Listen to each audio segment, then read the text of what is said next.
Manus flat on the canvas. We are ready to rock and roll. Second round of action. There is a cut on Manus. Yeah. Jesus. Martial art Jack. My man B-Hop, he got dropped out the ring last night. I need a little judo baby. I need me a little judo baby, and let's do it, Rhonda. Let's give me up. See what telling me this? You've got a face for radio. That's got a face for radio. That's nice. Martial arts chat. Martial arts chat. Hello and welcome to the Martial Arts Chat podcast. On tonight's show we'll be looking ahead to UFC London with our panel, and later we'll be answering your fan questions. Thanks to everyone who got in touch. Remember, continue to hit me up during the live stream. Go to facebook.com/Martial Arts Chat, or on Twitter I'm at Martial Arts Chat as well.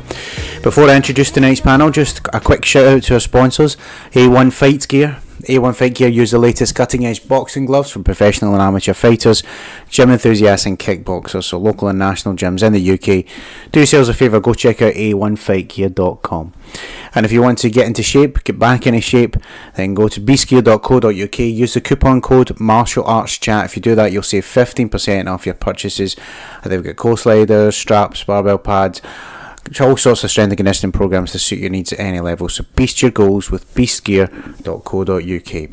And finally, we're also sponsored by World of Martial Arts Television. WOMA.tv produces, finds, acquires, commissions and presents all you ever wanted to know about martial arts. Discover techniques, exercises and forms from your favourite martial arts. Also explore martial art philosophies, health, culture and spirituality. Tonight's panel will be consisted of G from the MMA Shower, John Ferguson from the MMA Huddle and Adam Newsom from Newsom MMA. Gentlemen, exciting night of fights on our doorstep is just round the corner. 3 fights in particular I want to look at on this card and get your guys' thoughts. First up, it's Volkan Oezdemir. Got knocked down a peg or two last time against Anthony Smith, but he's looking to bounce back. But he gets the undefeated Dominick Reyes for his troubles here. This guy's looked to business since coming to the UFC. Victories over Cannonier, over Kimbo, and that one OSP. That's the one that really sticks out for me, man. Light heavyweight needs to build a challenger for Jones. We've seen momentum for Johnny Walker now. Thiago Santos is in the mix.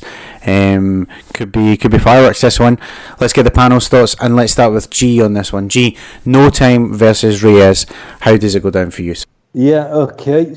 So looking at Dominick Reyes, he's got a fairly impressive record of 10-0, but obviously depends who you fight in those 10 fights. But he's got Ovin Prue, probably the most notable name in those 10 wins. But you got to give momentum to him. Volkan, he's coming off, I think, 2 losses. The title fight, then he got beat by Anthony Smith pretty comprehensively. And looking at Reyes, his wins, he's got a fairly sort of varied way of winning decisions, submissions, quite a few TKOs.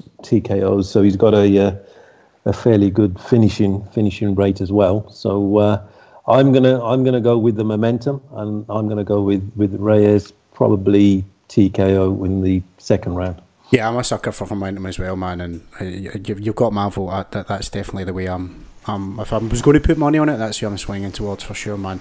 Adam, give me your thoughts on this light heavyweight contest, sir. Yeah, Volkan Oezdemir, he's a bit of a mystery man, and well, he was a bit of a mystery in his previous fights. You know, the knockout of Misha Serkinov was a bit strange, left people a bit confused of how Misha went down that easily and, you know, that hard. And then Jimmy Manuwa after that. Again, that was a little bit strange. I think Manuwa did more damage actually hitting his own head off the canvas once he'd gone down. That's true. So, yeah, that was a bit strange as well. But I feel in his last fight against Anthony Smith was the fight where we really saw exactly what Oezdemir is about. And the guy's aggressive, and he comes forward hard for about, you know, a few minutes or a round, and, you know, tries to get that knockout. But I feel that after that sort of 1 round or 7.5 minutes, he does tend to fade quite a lot. His cardio doesn't seem to be there. He gassed out badly against OSP in his debut as well. OSP. So I just feel like with Volkan Oezdemir and Dominick Reyes, this is a southpaw versus orthodox scenario. I'd be massively high on Reyes for quite a while. I've been saying it's going to be Reyes and Rakic that are running the division, you know, further down the line with years to come in the light heavyweight division. And with, like I was saying, with this being southpaw versus orthodox, Dominick Reyes being the southpaw, that kick to the body is something that Reyes really likes quite a lot. Yeah. And with Oezdemir potentially coming in quite aggressive, that kick can push him back a little bit, maybe stop the aggression coming in. That lessens the chances of Reyes getting caught by a big bomb from Oezdemir. And also that's going to drain the gas tank even more of Oezdemir once that's hit the body quite a few times. So I think this fight favours Reyes quite a lot. I also think he's going to take over the fight once Oezdemir does tire, and I think that straight left down the pipe is going to put Oezdemir away. So I've got Dominick Reyes to win via knockout. Good shout, man, especially with the body kicks. That's a good shout, mate. Finally, John, how about you? Who have you got picking this one, and what's your thoughts, mate? Yeah, I'm quite high on Reyes. I said it a little while back too. He is the kind of new breed in the light heavyweight division, and just in the MMA scene, he mixes strikes so well. If you watch his striking combinations, he's not repetitive. He's so varied. He does mix up with the body and head strikes, which is what you need in this game. The problem with Oezdemir is I'd like to see him set up more of those power shots with a jab. He doesn't seem to utilize a jab as much as he should. He kind of relies on landing that one shot, but then when you have that one weapon, people start to know what's going to happen. All you're going to see Reyes do is just circle away from that kind of lead straight. And I really see Reyes just piecing up Volkan for till the later rounds. Because don't get me wrong, I think Volkan he can take a bit of a beating because he used to fight heavyweight outside of the UFC. He used to be down. He used to be a heavyweight. Yeah, he was meant to actually fight. But when he was before OSP, when he got the short notice call up, he was actually meant to have a heavyweight fight in Titan FC. No way. And so that's why he probably didn't look that good and looked a bit gassed because he had to cut weight to make light heavyweight. He was actually walking around. So that, but then again, if you look at the Smith fight, it's kind of similar to what the Reyes fight's going to be like. Long bodies, long limbs, long straights. Just can't. Volkan doesn't like it. The movement and the footwork of Reyes, it's just going to be hard for Volkan to keep on top of. Volkan really needs to close that distance, get the grappling in, and try to maybe get on top on the ground. But I just don't see it happening. Man, that's a hat trick, and it's hard to argue, man. I've got to go with what the guys are saying for sure here. I didn't know that, but it was heavyweight, man. That's interesting. I wonder if maybe a return to heavyweight might be something down the line if it's an L instead of a W for old no time here. But let's talk co-main event because we've got some scrap here with Leon Edwards. I mean, talk about momentum. I think it's like 5-6 fights now. Obviously, Cowboy Cerrone's 1-6-9, but gets Gunnar Nelson here. Gunnar Nelson set off the destruction of Cowboy Oliveira, so that's why it's set to be a cracker. Let's start with Adam this time. Adam, give me your thoughts for this welterweight fight, mate. Well, first and foremost, for me, out of the entire card, I think this is the best match fight on the entire card on the night. It's going to be fascinating to see how it goes down. But it pains me to say that I am going against Leon Edwards in this fight. I think Leon often engages too much in the grappling and in the ground game. We saw that against Peter Sabota. He played around a little bit too long. He nearly got caught at times in that fight. I think if that was Gunnar Nelson that had done that on opposed to Peter Sabota, I think Nelson would roll in that scenario and probably would have got that submission win over Leon. Leon has to keep this fight standing. But on the feet, I like Gunnar's karate style. He's in and out style. Yeah. He dictates the pace well. He's in and out of danger. His movement's quick, constantly on his toes. But when he goes forward, that karate style stops. And when he goes forward with intent. And that's obviously to close the distance, to get a hold of his opponent, to try and drag him down to the mat. Now, he's not always successful in tripping and throwing his fighters to the mat. And when he's not, he'll jump the back, which is something else that I like as well, because it's just another avenue to get that fight to the mat. And ultimately, that's how I see this fight going down. I think Leon will have some success in the fight for sure. But I think that Gunnar Nelson's going to, like I say, just read the fight to start with initially, and then just to get a gauge on what Leon's doing, and then eventually it's going to be that burst from the karate stance into a normal sort of boxing stance, and he'll rush forward with bombs. He'll get a hold of Leon, and I do see the fight hitting the mat. I do see Gunnar Nelson taking his back, and I do see that submission. Yeah, I mean his grappling is just phenomenal. I mean he got schooled by Damian Maia, but who hasn't been schooled by Damian Maia in the grappling department? But yeah, you're right, man. If it goes to the ground, it's almost like it's Gunnar's World, isn't it? It's absolutely, man. It's a different fight altogether. Hey, John, how about you? Who have you got in the co-main event, sir? Yeah, I've got to go Gunnar Nelson as well in this fight. It's pretty clear cut, and what I mean by that is, like you said, Damian Maia did beat Gunnar Nelson, but the only reason he won that is because Damian Maia is a different level of black belt. Yeah. Just because you have a black belt does not mean you're all the same. There are levels to jiu-jitsu, and that was the number one example. But Gunnar Nelson, on top of anyone else, he is a nightmare. And if you watch his social media past year or so, even just before the Ponzi fight, he's done a lot of strength and conditioning, and he's looking in far better shape for welterweight. If you remember a couple of years back when you watched Gunnar, he probably looked like he was a bit loose. He could have probably cut down to 155. Yeah. He looks thick set. He looks like he's fit into that weight class now, that strength that he's got on him. And he just, when he gets hold of people, it's not a good night for anyone. And I definitely feel like Gunnar's going to have an opportunity to get it to the ground. And when it gets there, Leon is going to have to be very careful. But I just can't see how Leon is going to keep Gunnar away. Because Gunnar brings you involved into the grappling exchange. He doesn't often engage in it because he knows that's what's going to happen. We see Gunnar with his wide stance. We know what's going to happen. So Leon's got to close that gap down himself. So it's hard. He might take some props from the Ponzi fight. I know there's the eye pokes, but even still, I think Gunnar Nelson, he's learned from that too. And I think that I think Gunnar can get this to the ground, and he can get a submission. He's just a ridiculously good grappler on the ground. Yeah, man, he's immense for sure. G, finally for yourself, give me your thoughts on this co-main event, sir. Yeah, it's quite an interesting, intriguing co-main event. I agree with the guys that on the ground, 99 times out of 100, Gunnar's going to submit Leon. But I think the karate stance of Gunnar is very similar to like a Shatakan karate, very wide. I think they call it the Iron Horse or whatever. And if I was in Leon Edwards' camp, I would be looking to kick that front leg as many times as possible to weaken that base.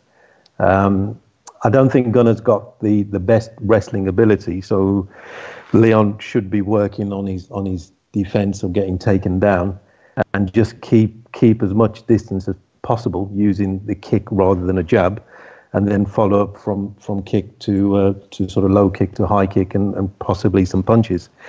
But he's got to keep it, at least for the first two rounds, standing up. Because I do agree with one of the guests that when Gunnar Nelson has seemed a bit soft when he's come in previous fights, a bit of overhanging fat around the midsection. But he looks like he's sorted that out. So in terms of prediction, I'll probably go with Leon, mainly because of momentum. I think the last 6 fights he's won. He's got a decision loss to the current welterweight champion, Kamaru Usman. Yeah, which was a few years ago. So I'm going to go with Leon Edwards. I think he might be able to get a decision on this one. Fair play, man. Main event is going to have some big implications on the welterweight title picture. We've got a new champion there, potentially a new challenger with a victory here, Darren Till. I had in my head, man, he was going to move up to middleweight. I did not see this coming, but it's game bred. It's going to be some fight, man. I love me some Masvidal. Probably going to be a striking contest, I think. Let's get the guys' thoughts before we jump to fan questions. We'll start with John this time. John, give me your thoughts, main event and a pick, if you please, sir.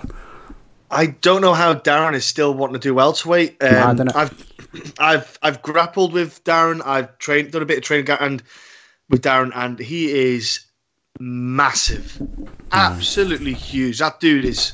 I can't believe he makes 170. I tried to make 170. I did it twice in my career, and it was. I felt like death. So I think he must have got some nutritionists in to maybe help him out. He was at the UFC PI. Maybe that did some stuff with him.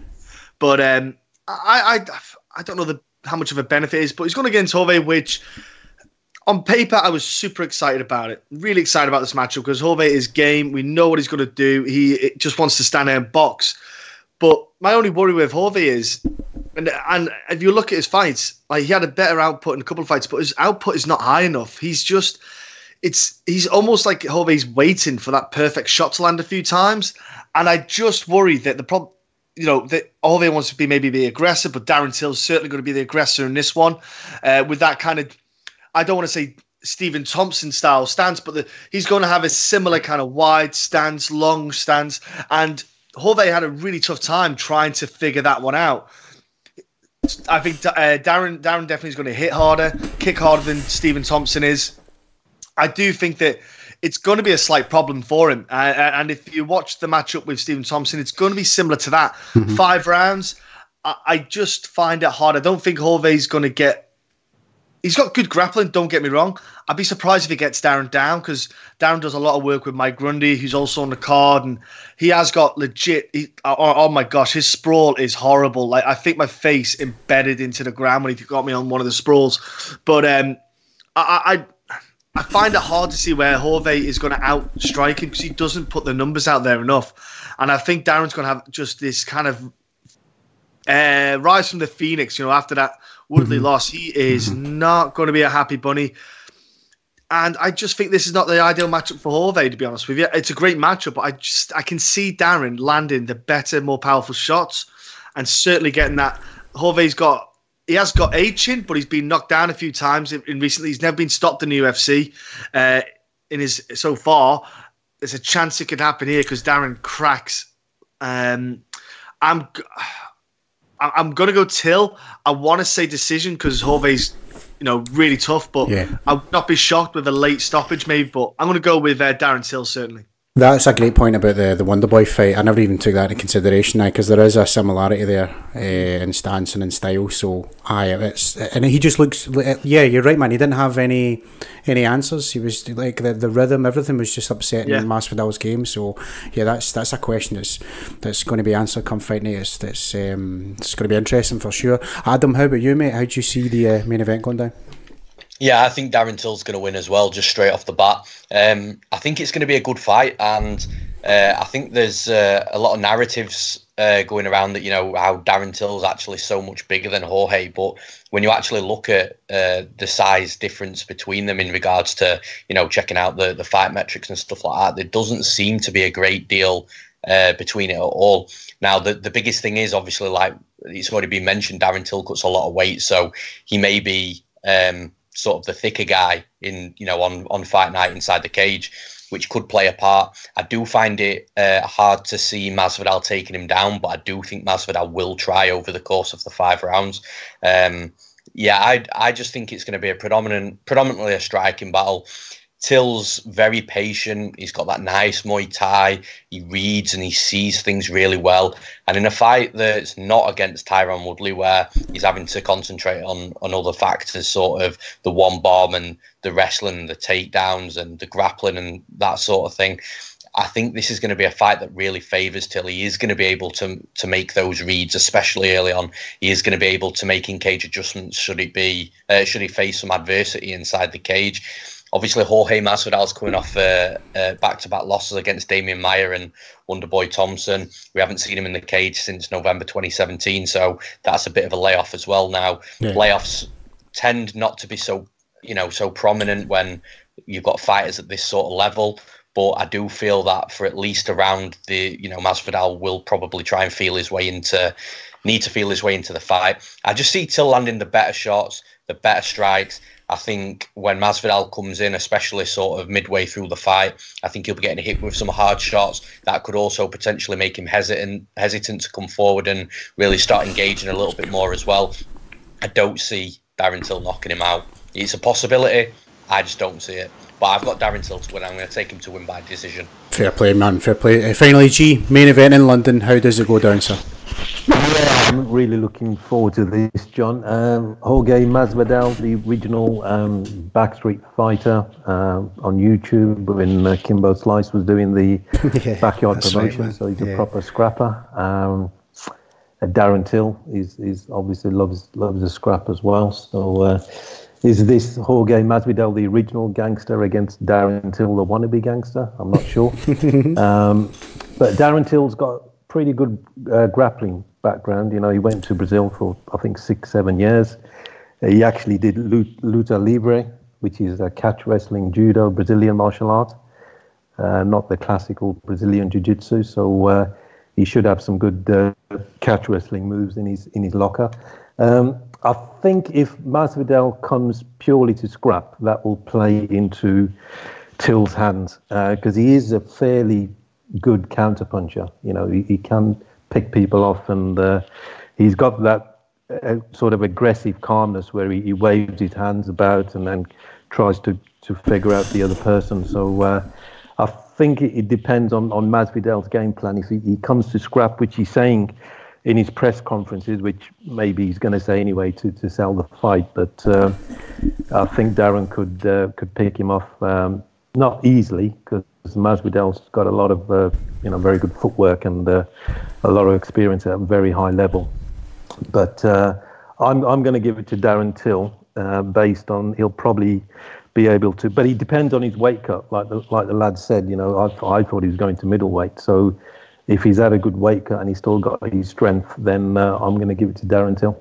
Fair play, man. Fair play. Okay, guys, time for the final part of the show, and it's my favourite, answering fan questions. I'll just remind the panel of the one rule we have in the podcast, and it's simply this: don't wait your turn, guys. The floor is yours. So if we're ready, let's start with Facebook this week. Miles Painter from across the pond. Miles Painter is asking, which non-European fighter can steal the spotlight at UFC London? Masvidal is the only one that comes to mind. I don't know. I'd need to check the card. Dominick Reyes. Dominick Reyes. Yeah. He's got to really showcase what he can do for the European kind of eyes. Maybe Ian Heinrich could maybe surprise people against Tom Breeze, but definitely Dominick Reyes for me. Dominick Reyes, man, good shout. Let's see. Michael White is asking, who is most likely to have charges dropped? John Jones in a drug testing scandal, or Michael Jackson from Beyond the Grave? From Beyond the Grave sounds like a fucking title of a documentary. Michael Jackson, Beyond the Grave. I gotta go with Jones, man. Jones can fucking make shit disappear. That's my pick. Jones can get out of anything, you know. If you catch him red-handed, it's not red, it's blue. Yeah, that's it, man, for sure. It's Jones all day long for that. Let's see. I've got one more for Facebook, but I can't remember, see where it's went. I'll jump to Twitter and come back. Twitter questions at MMA and me. Will Leon Edwards start getting the credit he deserves if he wins? Beating loads of beasts and nobody mentions his name until he started calling out Till. I think for me, if he finishes Gunnar Nelson impressively, he might get Till the next fight, but he has to finish Gunnar Nelson. I think the exact same as well. If he beats Gunnar Nelson, that it's going to be impressive, for sure, because that means he'll have stopped takedowns. He'll have nullified, a really dangerous guy. So yeah, if he takes Nelson out, absolutely. The issue for Leon is it's his personality. That's where people have not really recognised him. A lot of the stars in the UFC is because of what they say, and the UFC market them. Leon Edwards. Yeah, that's a good point. He's not great on the mic, is he? Personality-wise, I've met him in person. I can see why the UFC pushed him. Too normal. In his responses, he should be talking more like a bit more of an athlete, a bit more of a slight entertainer. I know you can't change your personality because you'll get found out, but you got to add. I saw the press conference, 4 weeks ago, 6 weeks ago, whatever. And I'm from Birmingham as well, but his answers were very Birmingham-like, if you know what I mean, mate. Yeah. Yeah. But I agree with John. He hasn't got any charisma at the moment. Let's see, we've got at John Sloan MMA, shout out to my man John. He's asking, if Till is victorious, would people rather see Rocky versus Till or the Till versus Askren fight the UFC seem to be pushing for? I really want to see Till move up to middleweight, because eventually it's going to get to a point where he is just going to be really struggling for welterweight, and it's going to affect performances. Now, out of the two that you've just mentioned there, Till and Askren obviously would just be unbelievable. The build-up itself would sell pay-per-view. Yeah, the trash talk. Yeah, absolutely. Yeah. I think Askren's pushing for that fight, isn't he? Askren's pushing for that fight. He said he's coming to London this week. He is coming as a guest fighter. Yeah. So they may do Q&A with him as well. That should be entertaining. But Askren's like a natural trash talker. McGregor's, he's quite staged. Sonnen was quite staged.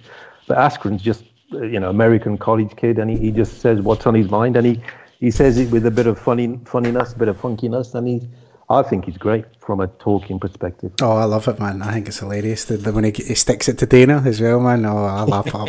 I think he's still sticking it. I must repulse him. Well, I don't know what it is. yeah, that's right, man. I saw that one. That's superb. Let's see more from Twitter at Eric Anders. Well, here we go. What's the latest with the Matt Hughes situation? I think I'm an innocent party in this, because apart from the last 3 weeks when he came out on the press that his wife's taken a restraining order, and his brother, I believe, which is a weird combination. Is that right? Wow. I don't know what's going on there, but I'm not going to spread any rumours. But I'd never heard all of this stuff that's coming out, so I thought he was a decent bloke. But I suppose it's hard to know, because we're on side looking.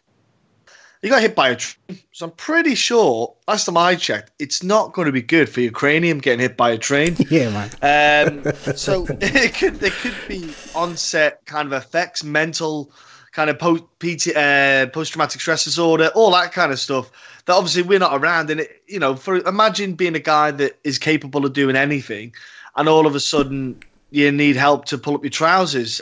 We don't know. Obviously, it's not the way he's went about it isn't right, but there obviously could be mental health issues that have affected him after that accident. So it's hard to really even go into it in that sense. It's not even such a pick a side. It's more a case of, I think they definitely need to do some like MRI scans and CAT scans on his brain and see what the crack is. Yeah, man. It's I don't know what the latest is. The guy saying that question on Eric, but I know it's not good. Let's just say that it's. Yeah, I'm going to move on. And Else for Health is asking, Conor versus Cowboy, will it actually happen? Oh, come on, man. I want to see it. I think the UFC would want to make it, and the reason why is it's a suitable fight for Conor. Is the best way. Conor, Cowboy's not good against southpaws. Cowboy's never done great against southpaws, and it's ideal for Conor. Cowboy's what it used to be. Cerrone could get... stopped in the fight. It looks good for Conor, keeps the brand of Conor, because the UFC, got to remember, UFC don't care about, making the right matchups. They care about making the right product and selling the brand. So Conor is a brand, and that for me is a fight for them to make money. They know the fight will sell. It'll make a huge number of the pay-per-views because of the smack talk, but they've got a higher probability of Conor winning that. The last thing you want to do is give Conor a guy like Ali Quinter or Kevin Lee. You don't want to give it.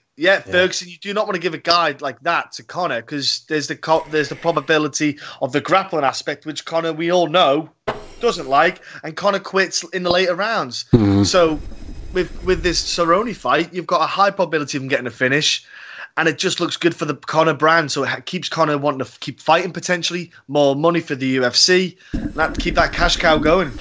The problem is, and the stumbling block that I think that the UFC are going to come across with this is, if you make Conor and Cowboy, obviously there's not going to be no title on the line, and it's definitely going to need to be on a pay-per-view.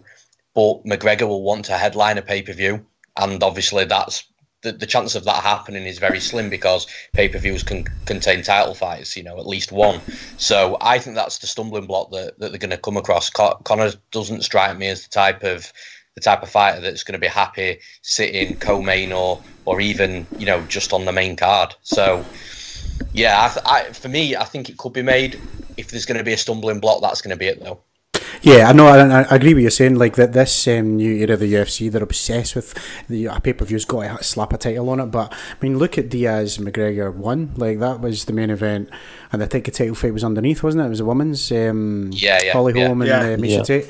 So I mean, whoever's calling the shots of UFC now, they just need to get over this. It's got to have a title on it. Like we as fans, how sick are we of seeing fucking interim titles that mean bugger all in the grand scheme of things? So I think marquee value is enough to sell this. Corner versus Cowboy, people want to see it as well, man. I speak to people that aren't really into MMA and they know who these two guys are, and yeah, it'll sell for sure. It'll sell. I'm itching to see it.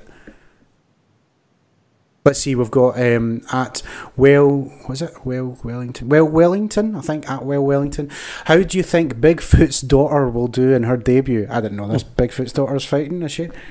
I just read that this afternoon. Yeah, she's got an amateur fight in Florida, I believe. Is she giant or what?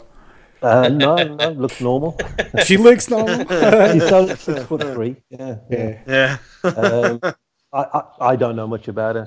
She'll probably win, but yeah, she's apparently got her first amateur fight. Yeah, they'll set up so it's a more suitable fight for her to win, because obviously 100%, she'll have the connections, and that's a lot of MMA, isn't it? I'm sure she'll have legit grappling because she'll be training at like all the top gyms. Yes, exactly. Yeah. Man, I wonder if she'll be on TRT. Anyway, let's move on. At Carol Ige,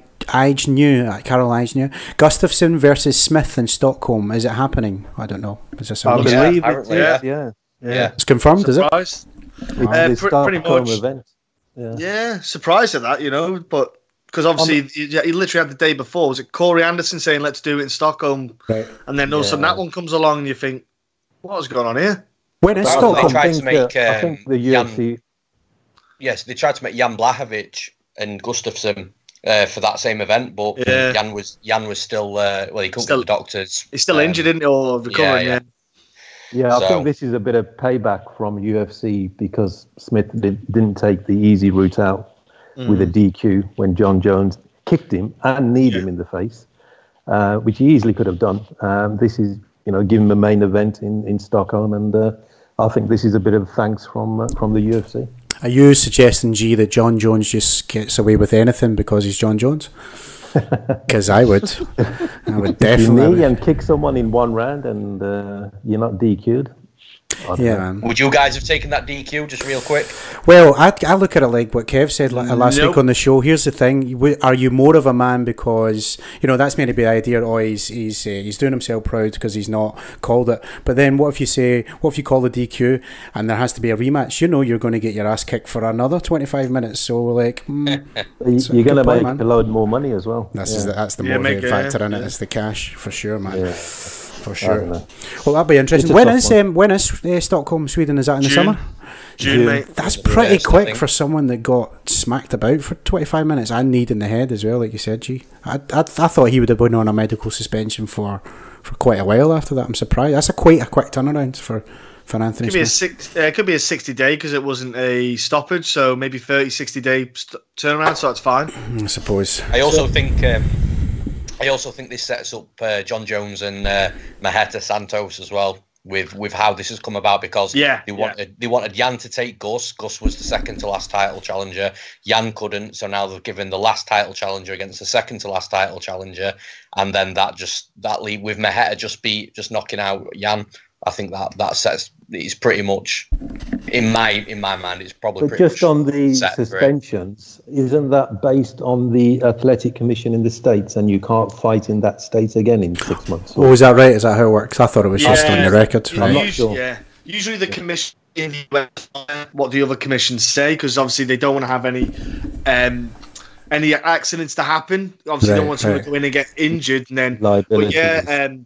Usually it's just a precaution, but because it's going to Europe, it might not even touch it. Yeah. Look at Bisping MSG. Then 2 weeks later, to China. That's right. Yeah. Oh God, what a stupid idea that was, man. I don't know what he was thinking. Well, the only reason he had that, the only reason they got him in is because he was the only one with a visa who could have got in. He fought previously against Chung Lee.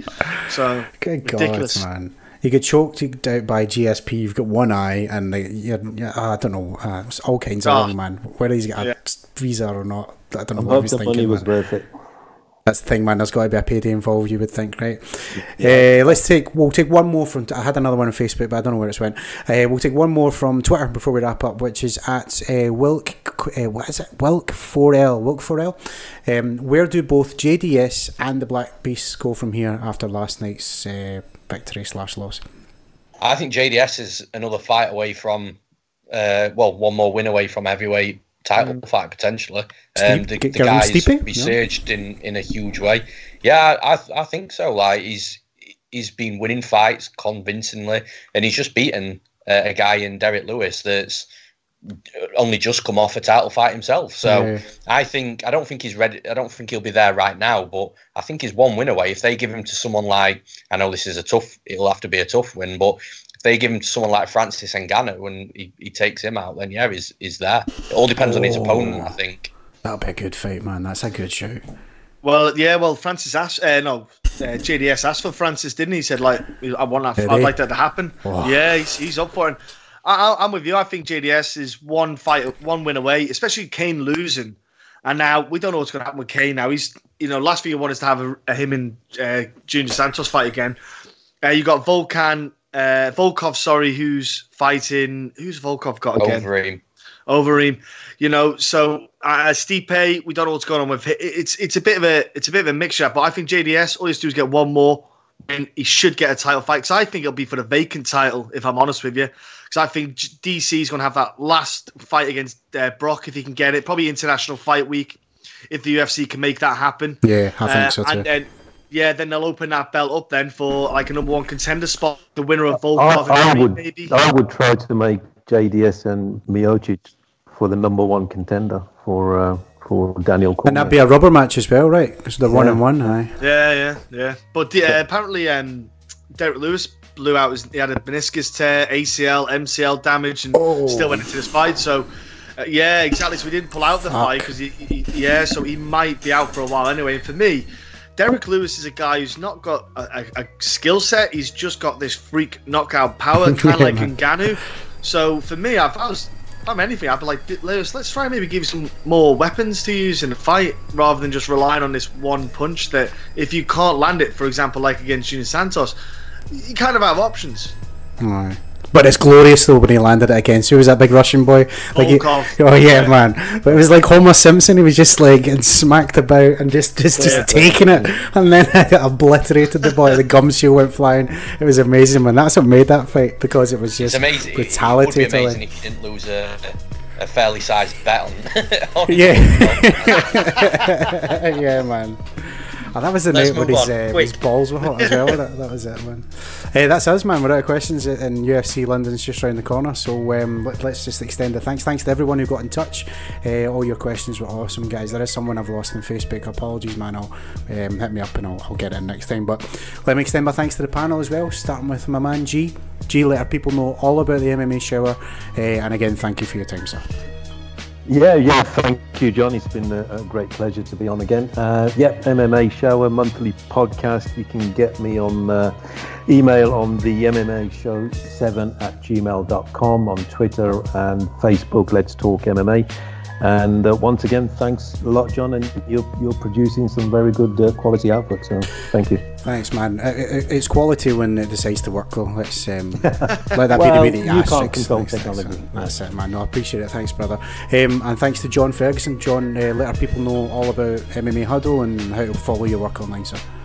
Yeah, bro. Thanks for having me on. Firstly, man, it was a blast. I had a great time chatting with all of you. I'd say that just social media, any social media, just MMA Huddle. That's where you'll find us. I'm doing interviews as well, a lot more now. I've got everything nailed down, technology-wise.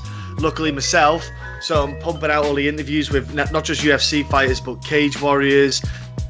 So any promotion, really, best way to put it, mate. So if you want kind of interaction with fighter interviews, I'll be putting that as well as UFC breakdowns.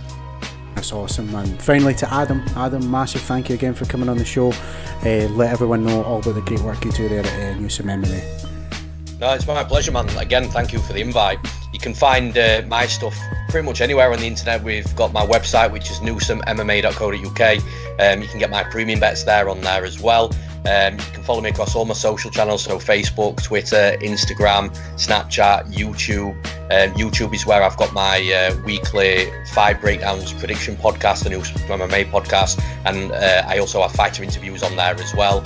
I also get Noosh MMA accredited live events, so like Cage Warriors and places like that, and Bellator. And you can get all my post-fight interview content from a couple of journalists that are under Noosh MMA as well, in John Prentice and Kieran Cobley. Awesome. Have you got Nick Sloan as well? Haven't you got Nick Sloan doing stuff with you? Did I see? John Sloan. Scottish John Sloan. Yeah, John's fucking right, John, man. Yeah. I love him.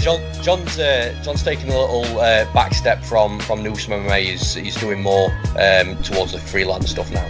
Ah, right, okay. No, I saw that he did do a little while back. Sorry about that. Yeah, just thought I'd give that a shout. Yeah, he's a good kid. Yeah, absolutely. I really like John, and he's, again, if you go onto my YouTube channel and you have a look at the Bellator Newcastle stuff that he did, the dude does a phenomenal job. He really, really does. Love it, man. Good stuff. Yeah, check those things out, guys. And if you've liked this podcast, be sure to subscribe. Search for us all the platforms: iTunes, Stitcher, Podbean, or download the Spreaker app. We're live every Sunday 8:30ish when things decide to work, talking MMA, and we've got our fighter interviews coming up as well. Of course, we've got Mike Tully coming up next week from World of Martial Arts. It's going to be interesting talking all things martial arts with him. But in the meantime, go to facebook.com/martial arts chat, give us a like there, or follow us on Twitter @martial arts chat. I'm John Boy McElroy, and I'll catch you next time on the round table.